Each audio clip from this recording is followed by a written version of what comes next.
श्री शिवाय नमस्तुभ्यम। हम सबको पता है कि आज है 6 अक्टूबर यानी कि शरद पूर्णिमा का बहुत ही पावन सा दिन। बहुत सारे लोगों को वर्ष भर में इस एक दिन का इंतज़ार होता है क्योंकि शरद पूर्णिमा की रात बहुत चमकीली होती है और सभी पूर्णिमा में सबसे बड़ी पूर्णिमा मानी जाती है ना। और अगर आप लोगों ने आज के दिन लौंग और खीर का उपाय ये कर लिया, क्योंकि आज आपको पता है कि हमें शरद पूर्णिमा की रात में खीर रखना होता है और उस खीर को अगर हम खाते हैं तो हमारे शरीर की बीमारियां भी दूर होती हैं।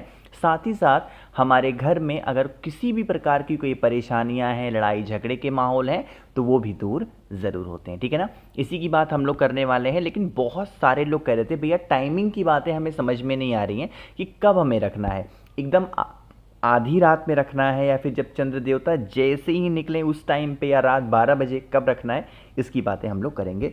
ध्यान से सुनिएगा। देखो, सबसे पहले यहाँ पर जो आपको चांद दिखाई दे रहा है, ये ही चांद होता है शरद पूर्णिमा का ना, बिल्कुल चमकता हुआ चांद।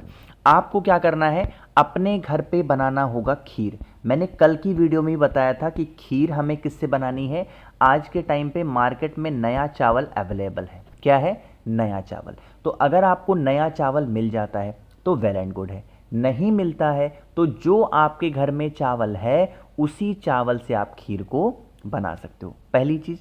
दूसरी चीज, जो दूध का इस्तेमाल करोगे वो दूध गौ माता का होगा। इतनी बातें तो क्लियर हैं।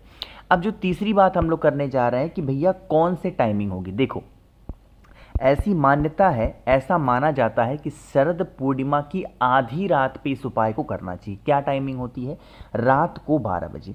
बट आज के टाइम पे लोग बहुत बिजी रहते हैं, बहुत टेंशन में रहते हैं, तो रात को 12 बजे तक जग पाना उनके लिए पॉसिबल नहीं है। वरना बड़े बड़े शहरों में तो लोग जगते ही हैं। तो अगर आप ये उपाय 12 बजे कर पाते हो रात में तो बहुत अच्छी बात है। नहीं कर पा रहे हो तो कब करना होगा? 9 बजे के बाद में। लेकिन रात को 9 बजे के बाद में ही करना है, उससे पहले मत करना, क्योंकि 9 बजे के बाद में ही भगवान चंद्रदेव की जो लालिमा है, जो उनकी रोशनी है, वो अपनी पूरी चरम सीमा पे होगी। इस चीज़ का ध्यान रखना। ठीक, अब समझते हैं इस उपाय को। जो आपने खीर बनाया है, ठीक है ना, दो तरीके हैं, मैं आपको दोनों तरीका बताऊंगा। सबसे पहला तरीका ये समझ लो कि अगर आपको अपने घर में प्रेम स्थापित करना है कि हमारे घर में किसी से लड़ाई झगड़े ना हो, सभी लोग प्रेम से रहें, किसी के बीच में कोई खिटपिट ना हो ना, तो आप लोगों को ये पहला नियम फॉलो करना। क्या? चंद्रदेव की रोशनी में सीधा सीधा ला करके और क्या रख दोगे? उस खीर को रखना। एक नियम और करना है। क्या नियम है? उस खीर के ऊपर छन्नी रखेंगे। दोबारा रिपीट कर रहा हूँ, क्या रखेंगे? छन्नी। छन्नी इसलिए रखेंगे ना कि मान लो कोई बिल्ली है या फिर कोई ऐसा जानवर है जो आपकी खीर को खराब ना कर दे, इसीलिए छन्नी रखनी है। और छन्नी जब रख दोगे तो उसी छन्नी के अंदर से जो चंद्रदेव की रोशनी होगी ना, वो खीर के ऊपर पड़ेगी। शरद पूर्णिमा की रात की ये रोशनी अमृत के समान होती है, ये बातें आपको पता होंगी। ठीक है ना। तो आपको चंद्रदेव की रोशनी उस खीर में पड़ने देनी है। अगर आप पूरी रात रुक सकते हो और सुबह 4 बजे उस खीर को उठाओ, तब तो सोने पे सुहागा है। बट नहीं इंतजार कर सकते हो तो कम से कम 1 घंटे तक छोड़ दो। 1 घंटे के बाद उस खीर को लेके नीचे जाओ, ढक करके रख दो। फ्रिज में नहीं रखना है, इस चीज़ का ध्यान रखना। ढक के रख दो। नेक्स्ट डे मॉर्निंग में जितने भी लोग घर में सदस्य में रहते हैं सभी को खिला देना। खिलाते समय चंद्र मौली महादेव का ध्यान करना है। ये हो गया पहला नियम। दूसरा नियम, अगर घर में आपके बीमारियां बहुत ज़्यादा हैं, लोग बहुत बीमार रहते हैं, सांस फूलने की बीमारियां हैं, अस्थमा बहुत ज़्यादा है, तो आप लोगों को आज शरद पूर्णिमा की रात पे क्या लेना है? मैं क्या बना रहा हूँ? ये है पीपल का पत्ता। क्या है? पीपल का पत्ता। इसी पीपल के पत्ते के ऊपर थोड़ा थोड़ा खीर आपको रख देना है। चंद्रदेव की रोशनी इस खीर पर पड़ने देना। कितनी देर तक? आधे घंटे तक चंद्रदेव की रोशनी इस खीर पर पड़ने देना। आधे घंटे के बाद में पत्ते के साथ उठा करके घर पे लेके चले जाना और आपके घर का जो इंसान बीमार पड़ता हो थोड़ा सा खीर उसे खिला देना। बाद में उन पीपल के पत्ते को किसी पेड़ के नीचे डाल सकते हो। ठीक, करके ज़रूर देखेंगे इस उपाय को। शरद पूर्णिमा की रात का ये उपाय आपके जीवन में बहुत सारी खुशियाँ लाएगा और अगर घर में समस्या चल रही है तो समस्या भी दूर ज़रूर होगी। ठीक है ना।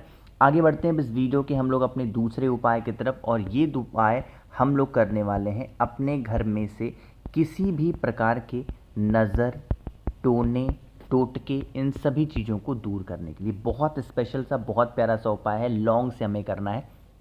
देखो, पूर्णिमा का दिन हो ना, तो आप इस उपाय को निश्चित तौर पे किया करो। करना क्या है, एक बेलपत्र ले लो बस, ठीक। सबसे पहला काम करना है, जो बेलपत्र आपने लिया है, इस बेलपत्र को लेके जहाँ से भी चंद्रदेव के दर्शन आपको हो रहे हों, अगर आप अपने घर पे छत पे जा सकते हो तो छत से कर लेना। अगर नीचे ज़मीन पे खड़े होकर के आप चंद्रदेव को देख सकते हो तो वहाँ से भी करना। वही एक बेलपत्र, एक नाम लेना है महादेव का, और वो नाम है बालचंद्रेश्वर महादेव। क्या नाम है, बालचंद्रेश्वर महादेव के नाम से 6 या 7 बार उस बेलपत्र को चंद्रदेव के ऊपर से घुमाना, ठीक है ना। घुमाने के बाद में आप लोग को क्या करना है, फिर लेना होगा लौंग। कितने लौंग लेंगे, मात्र 2, इससे ज़्यादा की कोई ज़रूरत नहीं है, कोई आवश्यकता भी नहीं है, ठीक है ना।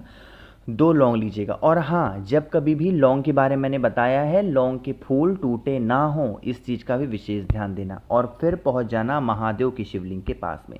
जो बेलपत्र आपने घुमाया था, उस बेलपत्र को ऐसे रखना, ठीक है ना। कहाँ पर, माता अशोक सुंदरी के स्थान पे। यहाँ पर रखने के बाद में बालचंद्रेश्वर महादेव का दोबारा रिपीट करेंगे नाम। कौन सा नाम, बालचंद्रेश्वर महादेव। फिर आपके पास में क्या है, जो मैंने आपको 2 लौंग दिखाए हैं, उन्हीं 2 लौंग को इस बेलपत्र के ऊपर चढ़ाना।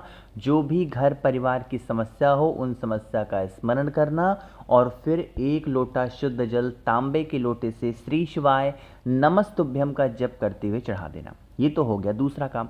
तीसरा काम क्या करना है, बेलपत्र को ऐसे का ऐसा ही चढ़ा रहने देना, लेकिन जो बेलपत्र के ऊपर लौंग चढ़ाया है उसे उठाना, अपने घर में घूम लेना ताकि नज़र उतर जाए घर की, और घर के बाहर उस लौंग को फेंक के चले आना। तो कभी जीवन में आपको नज़र उतरवाने की आवश्यकता नहीं पड़ेगी, नज़र कभी लगेगा ही नहीं, ठीक है ना।